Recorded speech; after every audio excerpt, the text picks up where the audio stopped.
Hi everybody, welcome to 5 on Friday. We've got Costas, hello, the chief there. Hello. From a very hot south and a very hot Kate Lewis up here. And we're also joined by George, Hi, who's guys. going to be our guest on 5 on Friday. Sadly, Alex is probably on a sunbed somewhere, sunning himself in his garden, but I'm sure he's very busy doing it. But George, do you want to give us an opportunity and just to learn a little bit more about you? Absolutely. So I'm George. I'm an SDR at Yoti. I've been there since February, and I was their first SDR. So it's been a really cool learning experience since I've been there, and it was my first real way into sales. So it's been very exciting, and I'm really keen to learn a lot more and get some good coaching today. Fantastic. And George, in thinking about today and thinking about what you're going to do today, what are your key areas that you want to focus on? Because I know you said you really want to, learn and improve, but for you personally, what's the big thing that you'd like to get out of today? I'd say probably my objection handling really needs some help. It's a bit inconsistent, and it'd be really good to turn a few more no's into yeses. Okay. Oh, well, on that note then, what are some of the objections that you often find you're getting from potential customers? So the main one is we don't have enough time to do this now, or come back to me in a few months. And then when a few months rolls around, I sometimes find they've actually gone with other providers, or I just don't think we're providing enough value in the interim. Our other main objection is they use a competitor and aren't bothered about switching. Usually it's down to they've integrated a bit of software into the business, and they're not, and it was probably quite difficult the first time around, and they're not so open to hearing it again and doing it again. Okay. So walk us through then the typical person that's saying that to you. So who's your typical buying persona, and what would you normally be looking to sort of discover from them, or the problems that you're looking to identify? Absolutely. So we have a mixture of sort of buying personas. So if it was a salesperson, I would ask sort of how their sales cycle's going, especially the end, and how they close their deals, especially now how working from home and COVID has affected their sales closing. And usually what I hear is we're finding it a little bit tougher with people away from the office. We can't get hold of them, or, I've tried to close a deal and my prospect doesn't have a printer, so they can't print out a contract to sign. We also deal with IT managers, so it's not just e-signing isn't just a sales tool. It can be used by many other arms of the business. So when we deal with an IT manager, it might be that it's the business wants to use it for recruiting. So sometimes we go that route as well. Usually we target more salespeople, but most of the time we end up speaking to IT departments as well. Okay, cool. So you have sent us an example email. So you've kindly prepared for us. So I'm just going to share my screen here so that you can see that and have a read of it. Because I thought if we work backwards from that initial outreach, and George, is email the first approach that you would typically make to a client? So it's changed really over the last few weeks. We're in between sort of prospecting sort of software at the moment. So currently I'm heavily using LinkedIn Sales Navigator as my primary tool. But in the past, email has been something that we use quite often, especially when I can't get hold of a direct dial. I would always personally like to give them a call first, but I'd say probably 7-8 times out of 10, there's no good number to call. Okay. Would you say that your message on LinkedIn was reasonably similar to the message that we can see on screen here? Yeah, reasonable enough. Okay. So just give everybody, give you a chance, Costas, to have a quick scan through that. How do you feel about this, George? What are your thoughts on this as an approach? How's it working for you? mixed reviews. With I've had some success with it, and I've had some clients come back, and at the same time, I've always been a bit worried that I'm putting too much in the first message, that I'm giving prospects not enough interest to come back to me and ask for more. I think that's something I want to change with it. Okay. George, can I ask something? When you write an email, right? And obviously you're a young guy, you try to sell into different personas.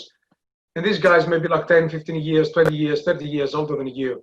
When you write it, right, what you need to try and do is to put yourself into that person's mind.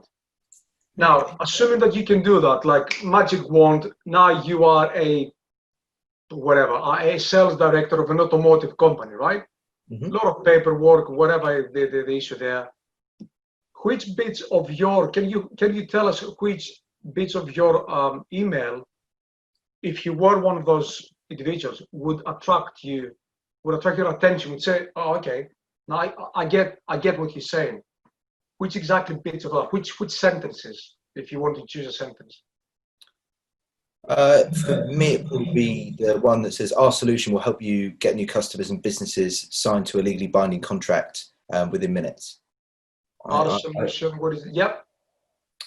I think that would probably grab my attention the most. I almost think the first sentence is kind of moot, really. There's not as much need for it. How about the last bit? We can save some costs compared to our competitors.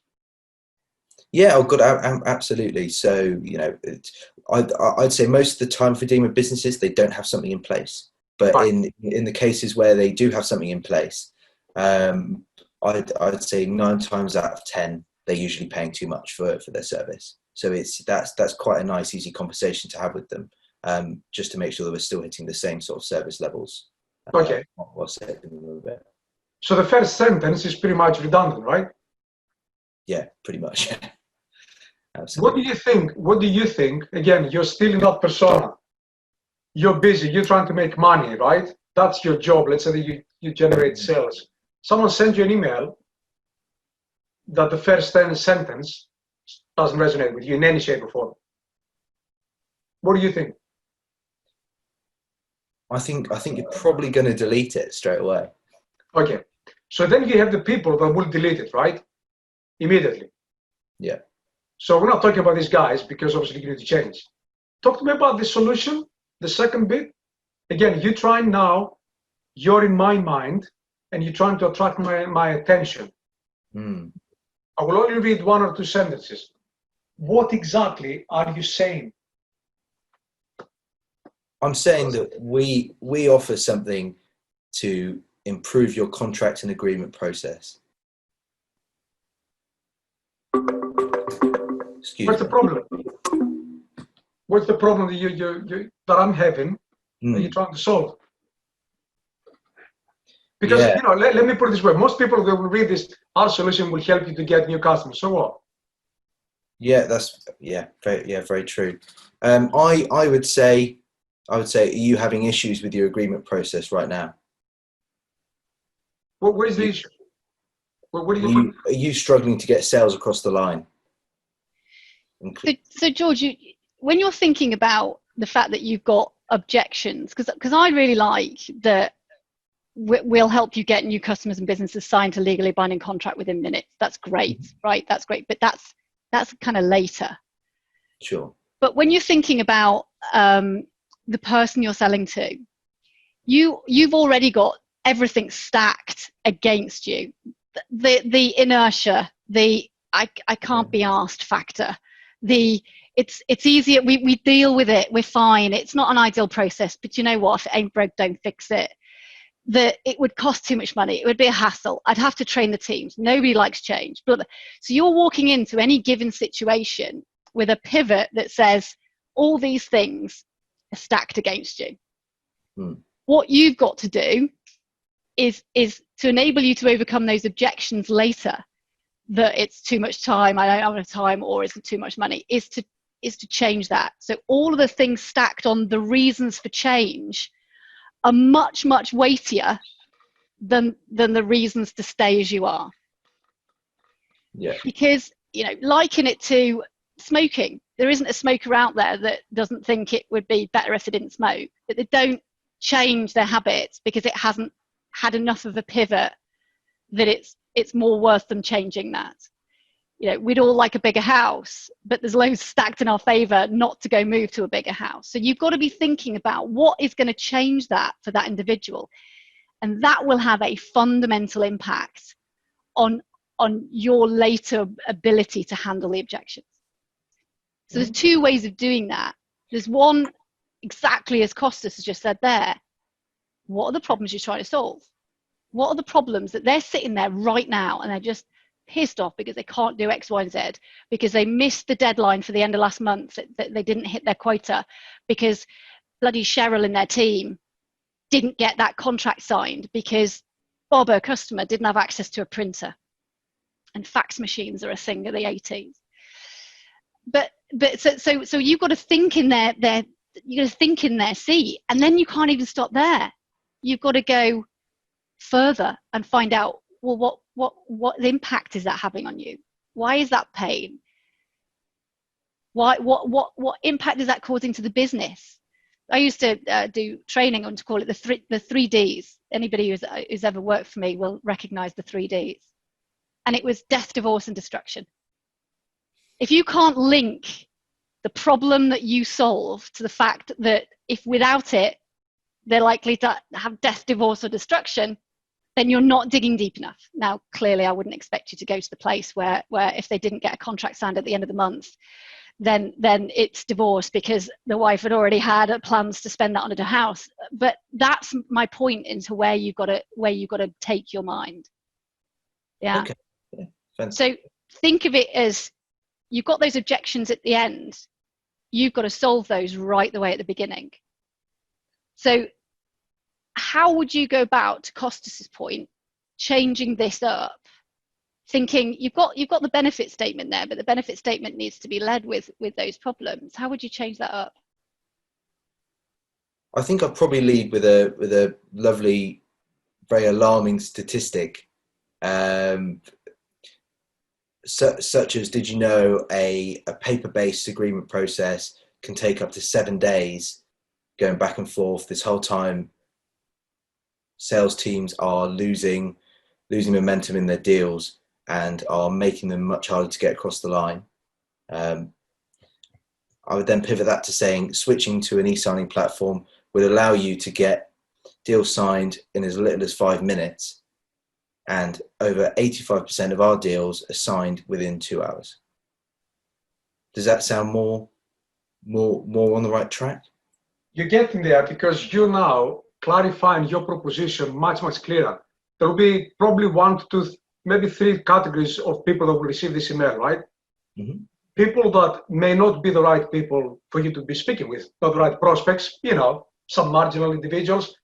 They won't get it, they will delete it. You don't worry about these guys.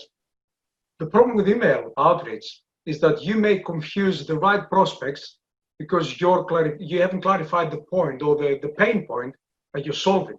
And they will delete that message. That costs you money. So if someone is not the right person anyway, it makes no difference. But we're now trying to clarify the pain point that your solution solves for these individuals. Let me give you a very quick example of how important what you do is. In 2015, Real Madrid tried to sign David De Gea from Manchester United. Everything was going through. You know what happened? Do you remember? Do you know? No, I don't. Tried to send the signed contract via fax machine. It didn't go through. The timeline lapsed, and they couldn't sign David De Gea. David De Gea stayed with Manchester United, and this is the most, I believe, historic moment that you can use easily to say, look, missed deals last week of the month because the client, like you said, didn't have a printing machine. They're working from home. Let's not have that ever again. Here's how we can help you. And then you can put in stats. The problem is that you can help me make more money by making sure that someone can sign the agreement on the mobile phone, by email, and also is GDPR compliant. A lot of the contracts that people are receiving are not GDPR compliant. I've received a lot of messages with credit card details, whatever, and I said, well, don't do that. You can't do that. Like, so then you solve a problem. But the biggest problem is, so look, people, the usual people buy because you make them wealthier, smarter, richer, you save time, you make time. You can actually make someone money by making sure you work in the background, by making sure that they're not going to be, chasing a deal that eventually I don't have the printer, I'm not at home, I'm outside. You can actually do it from your mobile phone. So that is the way you should be thinking. You need to have that that problem that you 100% solve, that makes sense, and you lead with that. It's important what you guys do. You offer a service. And the second thing that you have, person, when I saw your email, I thought of one company, right? DocuSign. Yeah, of course. Exactly. So then you probably need to start thinking how you differentiate yourself. Yeah. That's probably second level. The first thing is that to figure out, okay, what do you do for a sales director? Because what you do for a sales director who has large volume, it's not the same what you do for an HR director who has a lot of paperwork. And Kate will tell you, an HR director who is entrusted with like the development, keeping track of 100 employees, that it's crazy, the amount of paperwork. There, the problem is different. So you need to adjust your proposition, the pain point, and then you lead with that. It's interesting. Somebody was talking to me the other day, and they talked about putting yourself in your customer shoes. Okay. And exposing that aspect. So being able to talk about how easy they are to do business with from their customer's perspective, and starting to dig into that area as well, and kind of thinking, if you're making it difficult, you said it yourself, George, backwards and forwards over the course of multiple days with multiple versions and circulating it for signatures all over the place, doesn't make you easy to do business with. It makes it protracted and painful. We for signed quotes here at E4Enable, we actually use a built-in HubSpot capability. The shift and speed from waiting and chasing people via email to get printed quotes and get them signed off and get them sent over was such a ball ache in comparison to just saying, all you need to do is click on the link in the HubSpot email and click OK, and that'll sign it and send it back to us. As you rightly say, we get them turned around in an hour. Now, that's not doing complex documents that you're doing. It's just signed quotes. But that relieved a pressure point for me in A, it's easy for my customers to do business with me, and B, the speed at which it happens and it automatically goes into our CRM just makes me feel extremely comfortable and relieves my stress and my pressure, particularly against deadlines.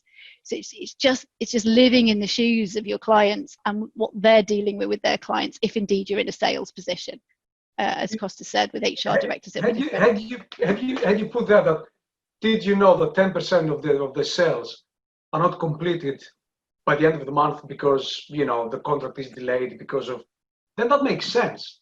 That resonates, because I can guarantee you 100% there's two types of people that this will resonate: sales managers or sales directors and salespeople.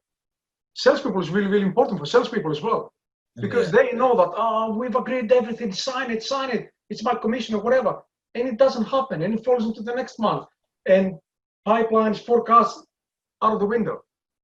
So that's a problem you can actually solve. So, but that's not the same like an HR professional has got a different issues, right? A legal professional, someone who's who works in a legal firm, completely different issues. So what is the problem for each of those individuals they can do, and just go with that? I love that. That's fantastic. That's great advice. But keep in mind that if someone then does delete that message, right? And let's say that you get a read receipt that this person deleted that message, and he's the right persona, you hit him with your best shot. Great, that's qualification. He doesn't want to talk to you. What will happen is you will not invest 10 minutes of your life for him to 5 minutes of your life for him to say, ah, yeah, well, you know what, too much hassle, I'm not going to do it. It didn't resonate. People think that emailing is to actually cover data. No, it's qualification. It's to find out who may have an interest in having that 5-10 minutes. Then it becomes obviously, you know, to sell and whatever, but those 5-10 minutes of qualification. So if someone, the right person, the right message, reads it, deletes it, that's it, don't worry about that. But if the right person with the right message reads it and reaches out, trust me, the one thing you won't have is that, yeah, we can't invest. We don't have the time or whatever, it's not a priority. So Costas just been through some brilliant problem areas there. There was one other thing that you flagged here, and you've written about it in your email. I'm sure we could save you some costs compared to our competitors. Now, that's a throw-in. You're trying to do too many things in one email. What problems do you solve better than your competitors? We make the signing process as easy as possible. You know, you were touching on make it easier for my customers to sell to their customers. We are the easiest e-signing platform to sign with on the market. So what problem are you solving in it that better than your customers are solving it, than your competitors are solving it? We're solving any incomplete transactions using e-signing because we make it as simple as possible. There's no way to get confused, and we walk you through the process as you do it. Okay, so the problem there that they're experiencing is that they're getting failed transactions even though they've got an e-signing solution. Yeah. Yeah. So that, you know, rather than calling out the fact that I'm sure we could save you some costs compared to our competitors, those two challenges that you would want to flag in an email rather than even calling out the competitive thing is being able to hone in on that problem. It's just say, you know, that statistic as Costas called out, you know, 10% or X number of days or whatever that might be is a challenge. Is a challenge. Make the stat up. Everyone is making up statistics, right? Everyone. Well, don't worry about the damn lies and statistics, isn't it, Costas? Damn lies and statistics. But if you're able to say, you know, most of our clients suffered with X, right? But some of our clients have also suffered with this, which is, i.e., they had an e-signature solution, but they were still getting failed transactions, and that still caused them pain. That handles those two areas of problem without needing to think and even write a line in an email of, if you're currently benefiting from electronic signatures, I'm sure we could save you some costs. That line doesn't need to be there. You just need to hone in on the problem that you think you solve better.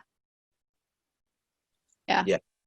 And that will resonate with the people reading it. And if they feel that they want to make a change then and embark on a conversation because they're experiencing that problem, again, that's part of the qualification procedure that Costas talked about.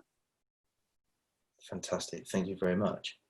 So if you were to restructure this, let's finish this off, and then we'll just summarize with how you think that would affect your ability to handle those objections. So let's just rethink this. I'm not typing it out or anything, but how might you rephrase this sort of whole email now?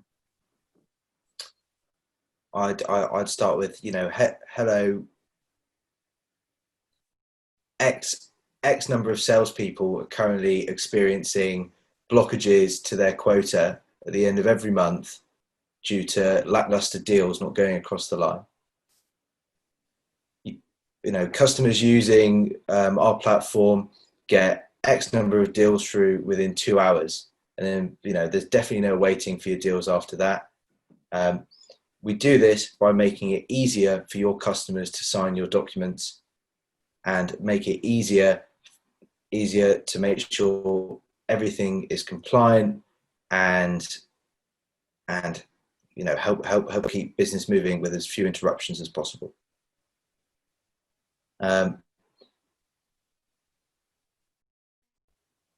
Is this something you'd like to unpack further with me, George? Short and snappy. You can shorten some of that, but yeah, absolutely.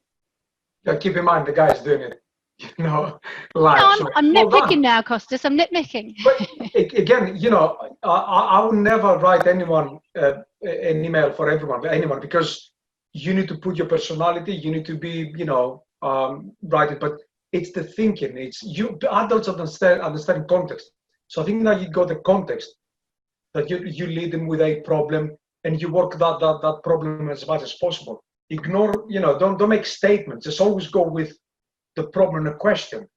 Like, did you know that 10% of sales, like you said, 10% of salespeople missed quota because of technology? The contracts couldn't get the contract over the line because of technical issues. We solved that problem. You worry about the sale, we worry about the contract, whatever, something like that. Just to make sure that they understand where you are, right? How do you help them? You help with the back end, you help with the technology.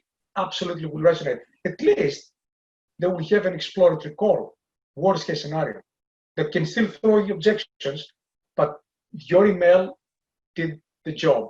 People that are the right people, they read it, delete it, don't worry about them. The others, though, will want to have a conversation. Your success rate will increase because that email will qualify the right people in, the wrong people out. Fantastic.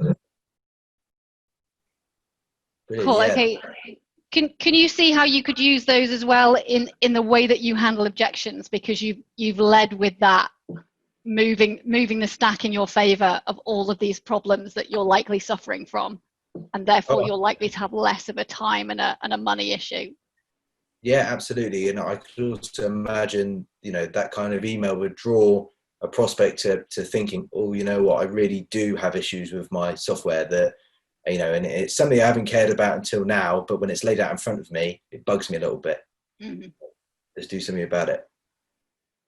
And again, keep in mind that if you're over, hyper personalized, if you know that someone is following football and everything, the whole David Hayes, it's an example of you highlight the situation that people are facing, absolutely 100%. So you can hyper personalize. I want to ask you one last question for me. When was the last time that you went back to people who bought from you and asked them the question, listen, how's it going, whatever. I just want to understand, why did you buy? So they will give you probably a reason why they bought. And after you have been using the product for a while, what do you think is the value that you get from the product? Because what happens usually, people buy because they think that the product does X, but in 3, 4, 5 months time, however you've been there, the value of the product changes. I'm not saying that it will be completely different, but they find additional, values. They get additional value from the product. Have you done that? Have you spoken to your clients just to get an understanding? Because what they say to you, oh yeah, we bought it because we thought it would speed, whatever it was, the deals, but we found out that it's a much GDPR compliant way to do it. They may give you another bullet for you to use when you actually pitch new clients, pitch new prospects. Have you done that? I have conversations with some of my regular clients, but not down any questioning like that. It's something I'll definitely try. I'll give you a tip. Anyone who has put the name next to a solution would absolutely love to tell you why their decision to buy that solution, it's still the best decision. So they will give you 5 minutes and they will give you absolute gold that you can actually use. They want to make sure that, their decision 4 months ago is still the right one. So absolutely ask that question. You bought it then, why did you buy it? How do you use it right now? And they will justify the decision making, the decision they made 4 months ago. It's crazy because people like to be proven right. Fantastic. Absolute gold. Absolute gold. I'm talking about myself primarily because I had been wrong, but I'm sure I'm not the only one. How so in taking all that on, George, how does that make you feel? How, in terms of what you set out to achieve today? Oh, absolutely. It feels like I've got an exciting day ahead of me tomorrow. Getting all that change, and definitely going to be picking up the phone to a few of my clients. Absolutely, do it and let us know. Let us know how it goes, right? I can't be 100% wrong. Maybe I'm wrong. Maybe 1%, 5%. But trust me, they will give you gold.